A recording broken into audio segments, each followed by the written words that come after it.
if a painter is making a landscape, they don't like where, a specific tree or hilltop is, they can change it and move it, or they can make it bigger or different colors, and they can make it nighttime. And they have this kind of infinite control over their composition. Photography doesn't have that luxury of infinite possibility, but what a photograph does is it implies objectivity and truth. An audience looking at a photograph can perceive themselves in that space and have some sort of subconscious connection with this as a tangible memory or physical event that the photographer walked through.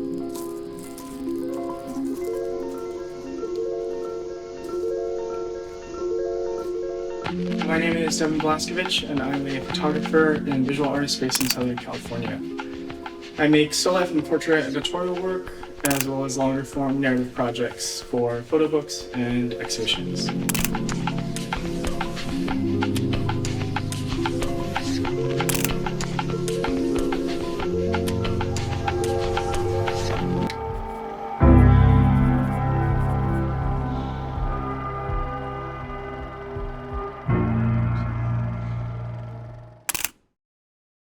This series of images was made for W magazine.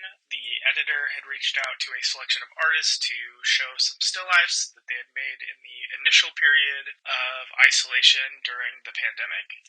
I made this in a reaction to this idea that I felt of productivity fallacy, how everyone was projecting and seeming to be making the most of this sort of dark, isolated time period to, catch up on work, make new work, organize the archive, catch up on scans, and I wanted to use my archive as subject matter, but go against that more administrative, overproductive motif, and then instead use it to make a new image to flex a different side of the creative muscle than I was seeing being projected into the internet at that time.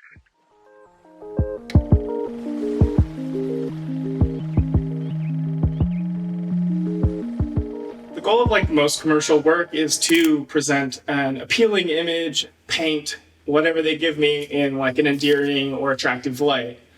Within fashion as well, there's also lots of different people running certain specifics or parts of the production that have their own aesthetic tendencies and desires, and they all have their own ideal on how this one image is presenting each one of those nuanced factors, and no one image can portray all of them all together. So there's a lot of input going through the camera that's outside of my control, and I have to approach it in a way that's sort of kind of appealing to the services of the client or the goals of all of these people, as opposed to my personal artistic identity or my subjectivity.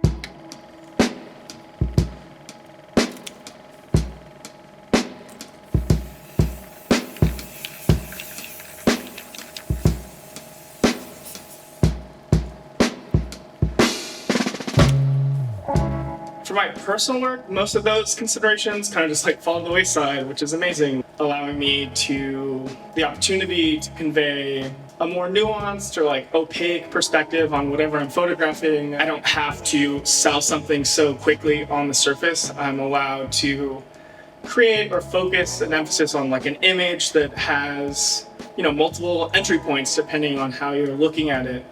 That happens through me being able to spend so much time in a specific environment on my own with nothing but my subjectivity to find these entry points.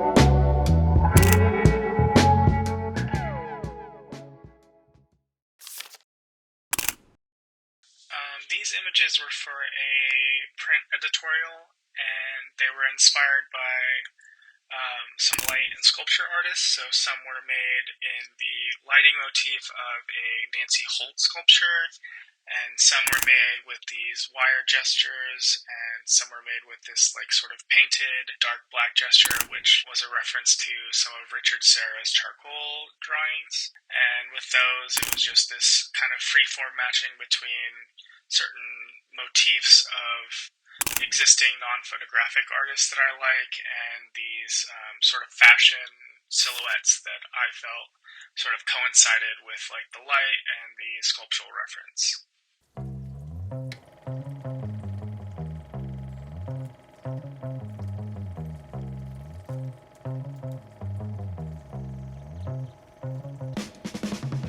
Although I love the process of shooting with film, and I do think certain times it adds a lot of contextual layers to some of the series that I develop, I try not to over-romanticize film as a medium or that process.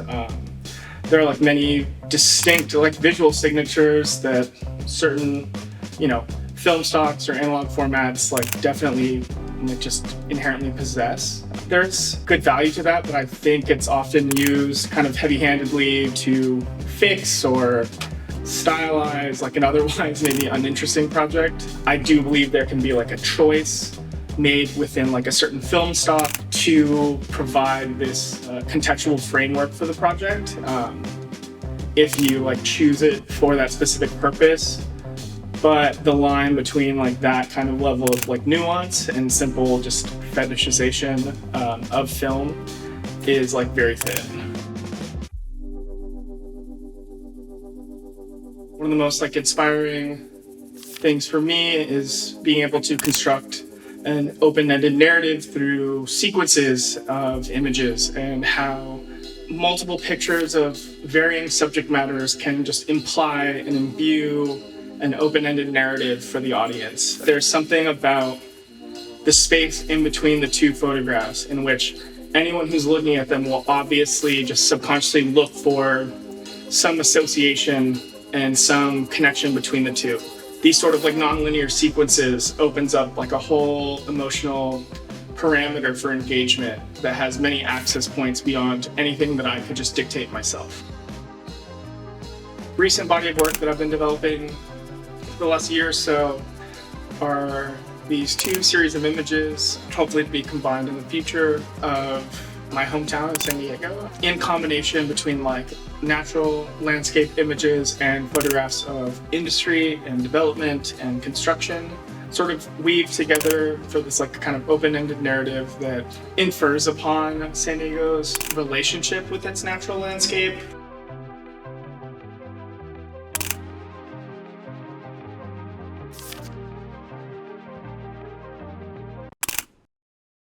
So when I go out and make my landscape work or build a sequence for a more pointed narrative project, it's always this chicken or egg scenario.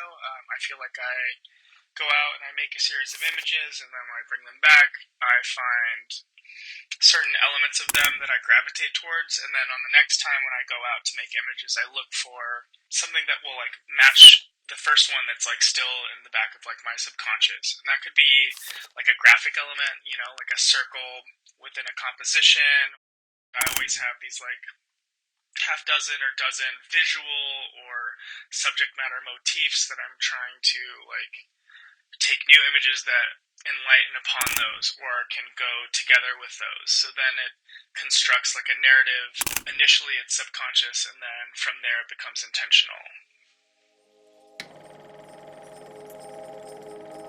I'm shooting black and white film and processing some of them as cyanotypes. I'm trying to figure out if there's this formal relationship, because I think the cyanotype process is, on the one hand, initially used for botanical studies and has this inherent connection to nature, but also was the foundational sort of visual format for blueprints of development and industry. And I'm seeing how that format could possibly link these two subject matters together, but I haven't come to any specific conclusion yet. A lot of the images are kind of surface studies, geographic compositions that are repeated in the natural landscape and in these artificial manufactured machines.